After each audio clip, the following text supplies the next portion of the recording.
A district court judge out of Louisiana issued an injunction blocking the Biden administration, so think about this, from contacting social media companies with the purpose of suppressing political views and other speech normally protected from government censorship. A lot of this came out of the COVID-19 pandemic, the 2016 election, and the Hunter Biden laptop. Remember, all of these were suppressed in different ways. Mark Zuckerberg has acknowledged the suppression on the Hunter Biden laptop specifically, how that was the FBI came to them and they basically stopped serving it to people. So you might have thought you were posting it, but your own friends, people that follow you on Facebook, still wouldn't have had that served to them.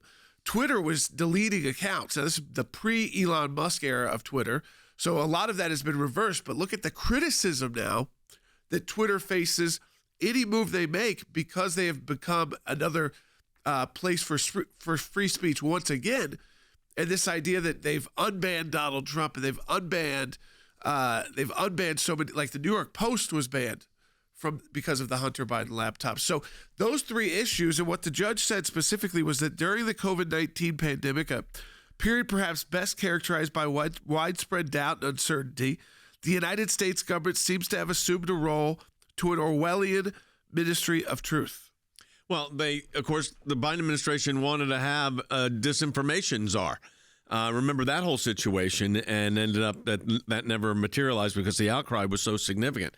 But the First Amendment violation here is what's so significant. It's interesting. The judge in the case, who issued a very lengthy opinion because there's a lot of technical issues in addition to the constitutional issues, noted that two things. One is that the government was engaging in fact, viewpoint discrimination. Now, the seminal case on viewpoint discrimination is a case we argued in 1991 called Lamb Chapel versus Santa Mauritius Union Free School District, where the Supreme Court said in an opinion by Justice Scalia that discrimination based on viewpoint is per se really unconstitutional. It's presumed unconstitutional, and that the government, because it requires strict scrutiny, the highest level of review, has to show a compelling governmental interest on why they would silence the speech and then use the least restrictive means to do that. Well, that wouldn't be going to the social media companies and telling them not to publish it. Then the government came back with Jordan, interestingly, here and said, oh, wait a minute, this is also government speech. And they cited Pleasant Grove versus Summum. Another case that we argued in, I think, 2002 at the Supreme Court of the United States. We won unanimously.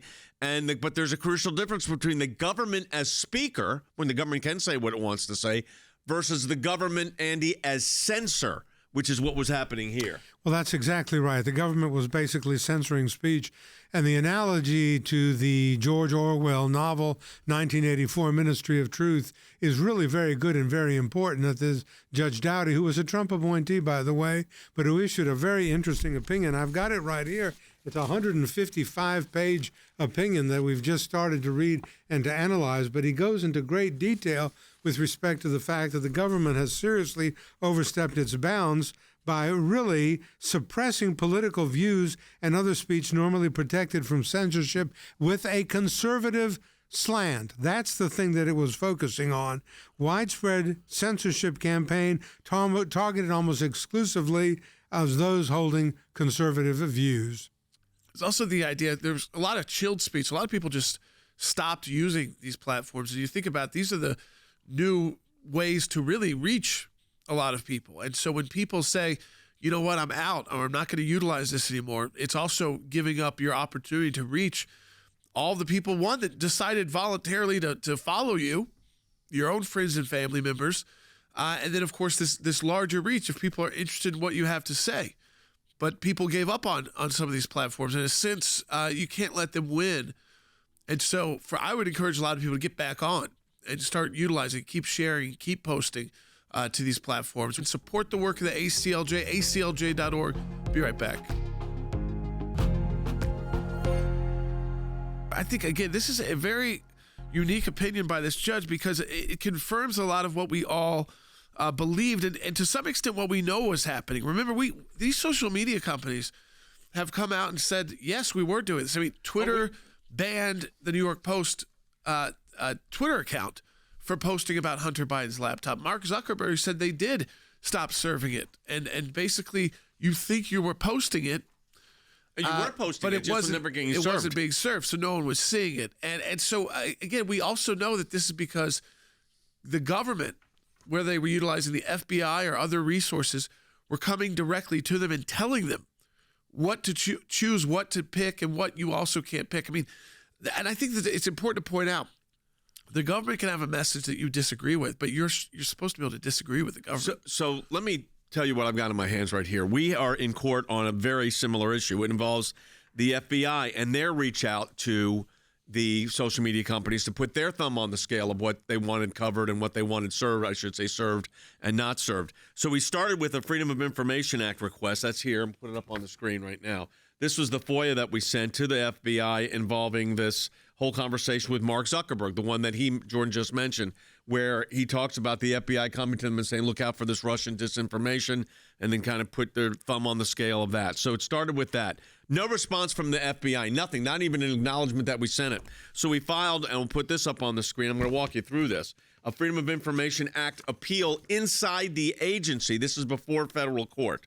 So this was inside the agency. We then filed an appeal saying, hey, look, we served this freedom of information demand about this discussions you've had with these social media companies, specifically, number one, withholding records, much less refusing to confirm or deny the existence of the records.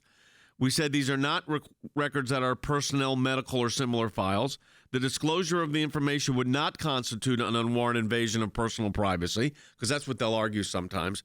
And number two, the records sought are not gathered for law enforcement purposes, and the public interest and the citizen's right to be informed of the exemption compels disclosure. Even if there was protected privacy interest, we said disclosure was still required. So we filed this internal appeal, to which the FBI did nothing, which is typical of these government agencies. But this is your federal dollars at work. Yeah. Then we filed a federal lawsuit in the United States District Court for the District of Columbia, American Center for Law and Justice versus the FBI. And that's on this. This complaint was filed for an injunction and declaratory relief. That is now currently pending before the court in the District of Columbia, Andy.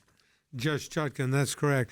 But Judge Dowdy's opinion, I think, in Louisiana, and that litigation is really important for something that he said that I think is really significant. And he says it at the beginning. He says, if the allegations made by plaintiffs are true, the present case arguably involves the most massive attack against free speech in United States history. This is precisely what we've asserted in our litigation. So I want to be clear here that we're not just talking about something. We're taking direct action on this, and we're in federal court right now to get to the bottom of this. And once you get to the bottom of this, then you get congressional oversight. Once you get congressional oversight, guess what you get? Change. That's what happens. So that's what we're working on right now. And Jordan, we are literally in federal court to get to the bottom of this. But they put their thumb on the scale of what information they want you to get and what information they don't want you to get. And it's had a look.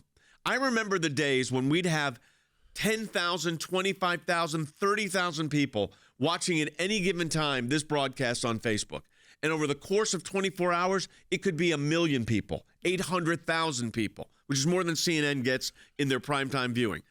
Now, you're lucky if over that 24-hour period, we get 25,000 people. Yep. So the thumb is on the scale. Now, other platforms like Rumble and YouTube, I've been surprised at YouTube, quite frankly. You think, Jordan, that they maybe have loosened up some of their restrictions? All of them unbanned Trump, and I think that to some extent that had to have an effect on the titles, have an effect on, you can use him in the titles again, you can use his name. But the idea, again, that in a lot of these sites too, people quit. So they might not have closed out their accounts, but they quit. And I think that it's very important going into this next election cycle, especially if it is a repeat of 2020 in the sense of Donald Trump versus Joe Biden. The idea here is that we know that they've tried it and been successful with squelching conservative speech. I mean, the judge says outright it's conservative speech that's being targeted by the government. They're not going to stop trying to do this next election cycle. They might try to do it different ways. But what's interesting here is they're appealing. Now, what are they going to assert in the appeal? We are allowed to do this. We're allowed to tell them what they are allowed to post. Here's what they're going to try to do, because you see it in the opinion. They're going to argue government speech. They're saying, no, we don't control the censors. But we can convey a message to the censors as the government saying, we'd rather have you not do this. The problem with that is, and we know a lot about government speech since the main case on government speech, we argued. And it was government speech in that particular case. We were representing the government. So we understand that issue from both sides. The issue when it's government speech is the government can convey a message, do not smoke. The government can convey that message. It doesn't have to say the other side says you should smoke. It doesn't have to do that. What the government cannot do, though, is go and say, you, third party, censor this message. That's viewpoint discrimination.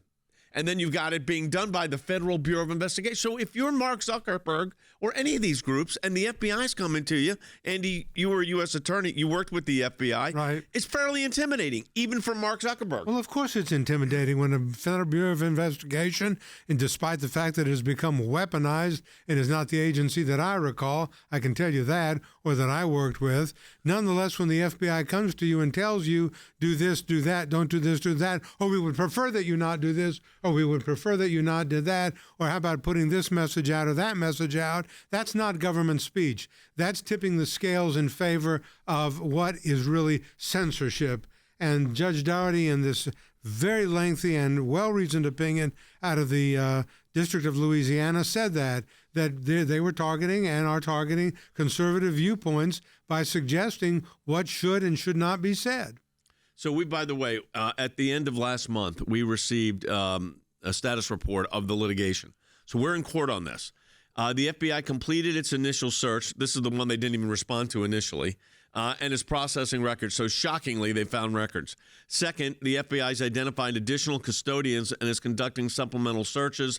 The FBI said they need additional time to supplement the record for responsiveness. The next court date is September 27th, so in about 2.5 months. So there you go. We got from nothing to, oh, yeah, we found documents. How many times have we had that happen? I'll never forget when we sued the Department of Justice and the FBI for the same documents. The Department of Justice came back and said, we do not have those documents. There is no document responsive.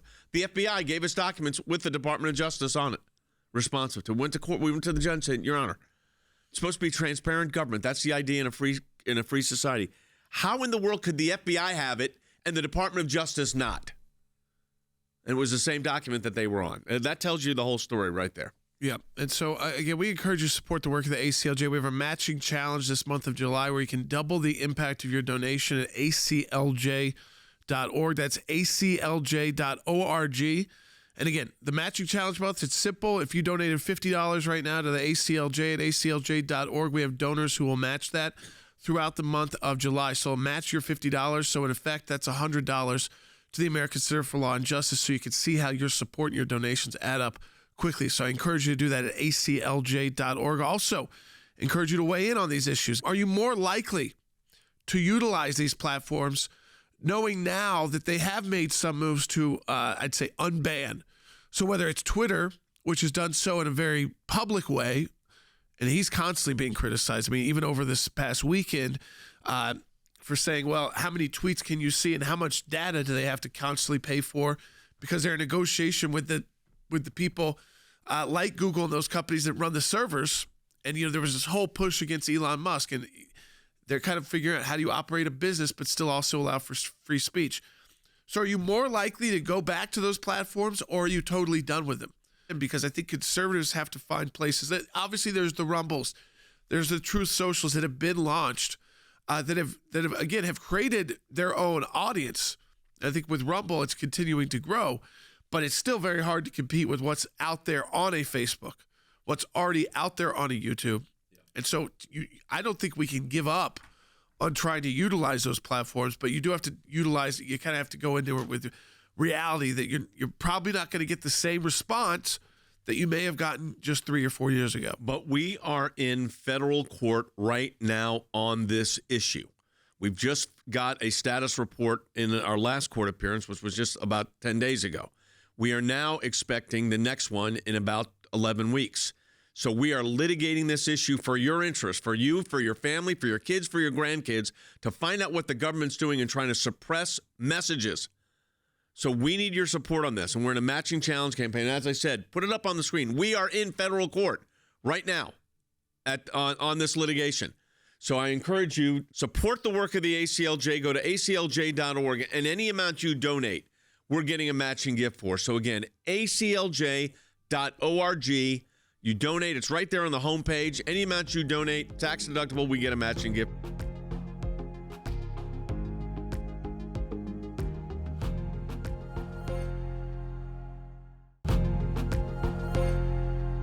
All right, welcome back to Sekulow. Former Secretary of State Mike Pompeo wrote for the ACLJ, this Independence Day, remember what makes America great. That's exclusive. That's up at aclj.org. Secretary Pompeo is joining us now. And we know, Secretary, that it's become trendy not just to bash political opponents on the left, to bash like the right, but the idea of attacking the United States of America has become trendy on the left. And you kind of write back about why it's not just important as a country, but why it is important to teach a positive message about the United States. I know it sometimes seems strange that we're having to say this, but we are, and what makes America great. You know, Jordan, it does seem strange that you have to remind people how blessed they are to carry that blue passport, to be an American citizen. We see these folks trying to come into our country illegally, and we try to stop it, but we do have to remember they're coming here for a reason. We're so fortunate. We live in such a privileged place in the greatest nation in the history of civilization. And frankly, Jordan, in spite of all the challenges we face, we live at one of the greatest times in American history too. The opportunity for the next generation is spectacular. But if we get it wrong and we teach this next generation that somehow this nation is racist and we're the problem in the world, and the power structures are somehow inherently corrupted, and we don't recognize that we can fix it, that we have the capacity to get this right. If we don't teach our kids about our Constitution and our Declaration of Independence and the things that have built this country, then we put it at risk, and a lot more risk there from the inside than there is from any of our foreign adversaries. You know, Mike, this current administration was proposing a ministry of disinformation and a disinformation czar. They had proposed that. It didn't go through, but they have clearly, the evidence is now showing that they were putting their thumbs on the scale, especially as it relates to the social media companies. There was a good decision came out of a judge yesterday, actually July 4th, where he said that the government was exercising viewpoint discrimination. And we've argued a series of viewpoint discriminations at the Supreme Court. The case is now going on appeal to the U.S. Court of Appeals for the Fifth Circuit. But this is where you have to guard your liberties aggressively to protect what is, as you said, the greatest time to be alive in the greatest country in the world. It's so true. And you've lived this, and the ACLJ has lived this. And not only that, you have caused it. You have been a protector of these fundamental rights. This organization is truly central to this, and you are to be applauded for that. And those who have contributed to the organization should be applauded for that as well. But the fight's not over. This decision from this Louisiana federal court in Louisiana, fantastic. I know Attorney General Landry pretty well. Good stuff. But this fight's going to continue. To watch the government try to ban speech based on its viewpoint, its content, is at the very core, Jay. You fought this. You would know the law better than I'll ever know it. But it's just a common sense matter. I don't want to deny progressive leftists from saying stupid things, right? Let 1,000 flowers compete for the American mind. I have confidence in the American people. But when the government steps in and uses viewpoint to discriminate and censor, two things happen. One, we miss the ideas. And second, I think everybody starts to self-censor. People start not saying things they truly believe.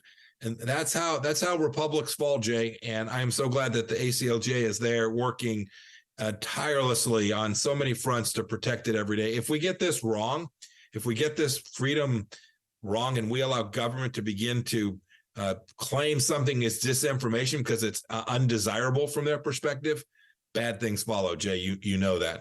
We know, Secretary Pompeo, that the world watches that discourse in the United States. And so, again, it's one thing to have a robust fight within our country, again, on the principles that we have, who we want to elect in our elections. But this idea that we can't then rally back around the flagpole, that idea, again, it is something that other countries watch carefully, the divisions within the United States, and this ability for us to say, after an election or after a fight, we might be upset that we might have lost and we might win some, but that we all still come together as Americans. And if we don't do that, the world takes notice.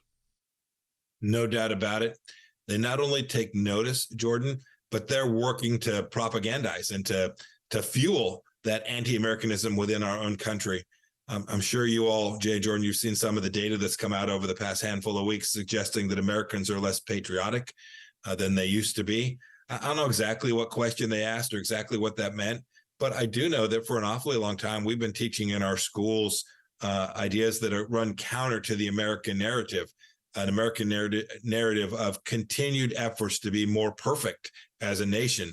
And so as we pass through the 4th of July, we should be mindful that there is when Xi Jinping in China talks about American decline, it is only going to happen if we permit it to, and we stop teaching our kids about the greatness of our country. So we have to get this right.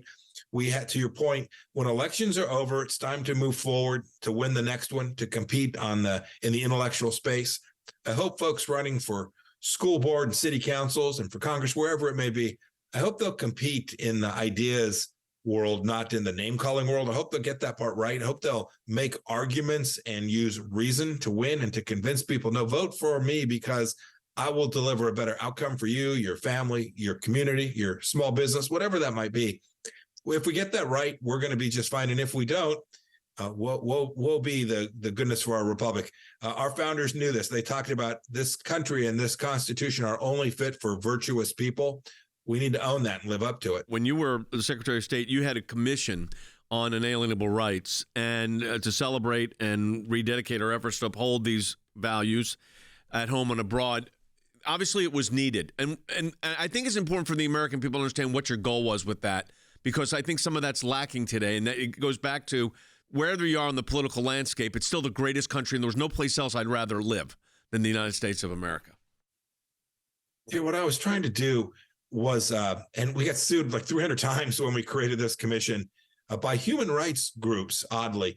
We were trying to reground America's foreign policy and human rights tradition in the American understanding of that. Like how it is our founders knew that protection of private property mattered, that every human being was endowed by their creator with unalienable rights.